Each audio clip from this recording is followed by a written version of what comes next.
Well, Alison Stoner has been a familiar face since childhood, starring in more than 200 films, TV shows, tours and music videos, from Disney favourites Camp Rock and Phineas and Ferb to iconic music videos with Missy Elliott and Eminem, and even blockbuster hits like Step Up and Cheaper by the Dozen. Alison's talent lit up the screens and stages all around the world.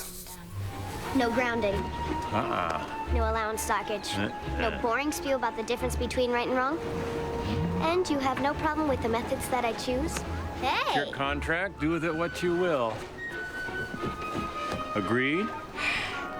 Agreed. Hey, give Daddy a hug. Nail him. But behind the spotlight was a very different story and at times a tumultuous reality. In recent years, Alison has become a powerful advocate for child performers, speaking out about the challenges of growing up in Hollywood. Now they're opening up like never before with the release of their debut memoir, Semi-Well-Adjusted Despite Literally Everything, which became an instant New York Times bestseller. And Alison Stoner joins us live from California. Hi, Alison. Nice to see you.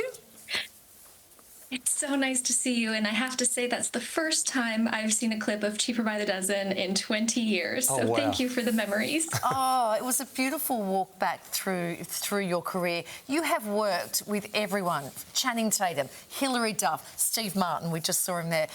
Who's one person who really took the time to sit with you as a child star and perhaps take you under their wing?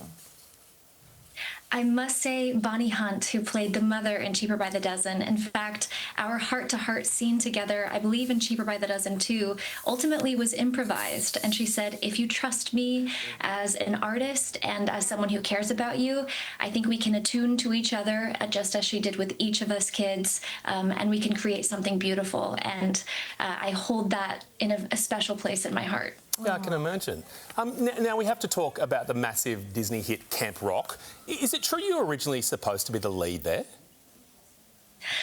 I do share a lot of this information in the memoir, and I think people might be surprised to see how the series of events unfolded and what has occurred since. But that's all I can say. It's written there, and I spent 14 months writing it. So. Well, let's talk about your first memoir. What inspired you to sit down and write this book at this point in your life?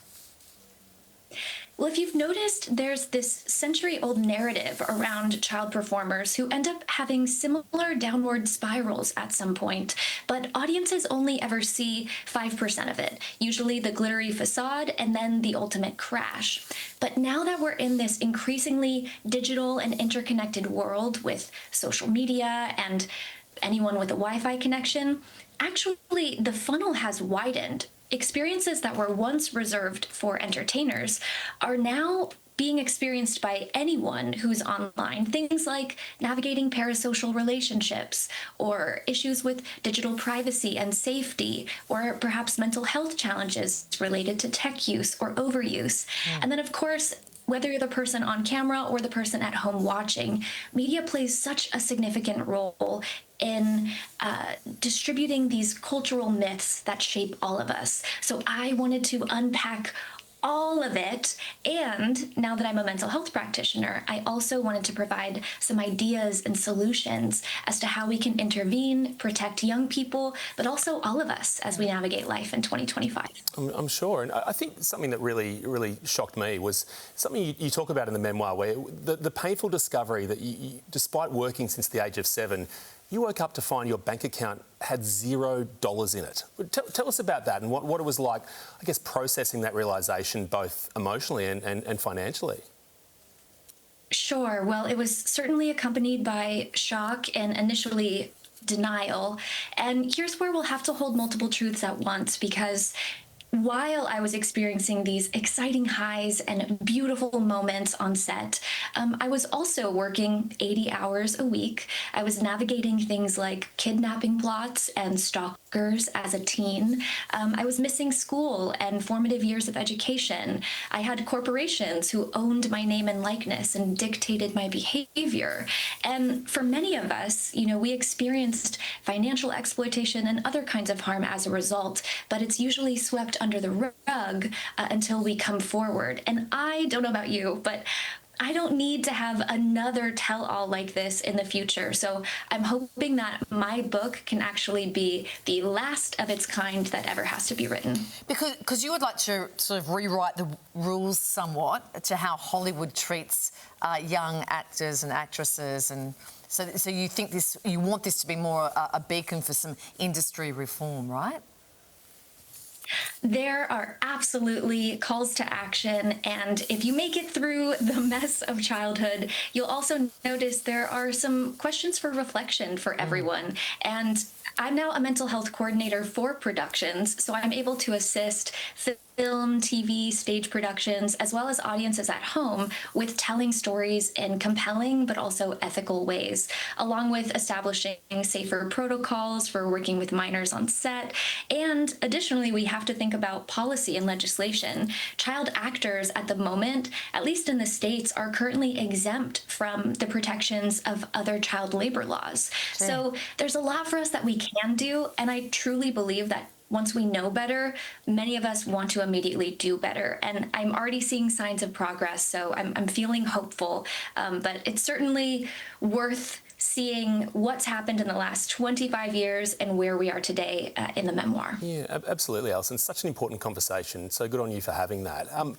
Before we let you go, you have built such an incredible career across, well, music, film, dance, voice acting. What's the next big thing for you? The next thing, well, I'm currently on the new season of Phineas and Ferb on Disney, and I've been doing that voice of Isabella for nearly 20 years, which is wild. But I'm also excited. I just released the Artist Wellbeing Essentials Toolkit. It's the exact resource that young artists and families need, and it's accessible globally to prepare themselves for performance pursuits. And I just love that we're able to provide the very tools that we ourselves needed as younger artists, but have it be informed by critical mental health expertise and industry know-how. Yeah. So I'm excited to play a role on camera and behind the camera. Yeah, it's really important work that you're doing. Congratulations on it all. Alison Stoner's new memoir is called Semi-Well Adjusted Despite Literally Everything. Great title. And the memoir is out now. Thanks, Alison. Thanks, Alison.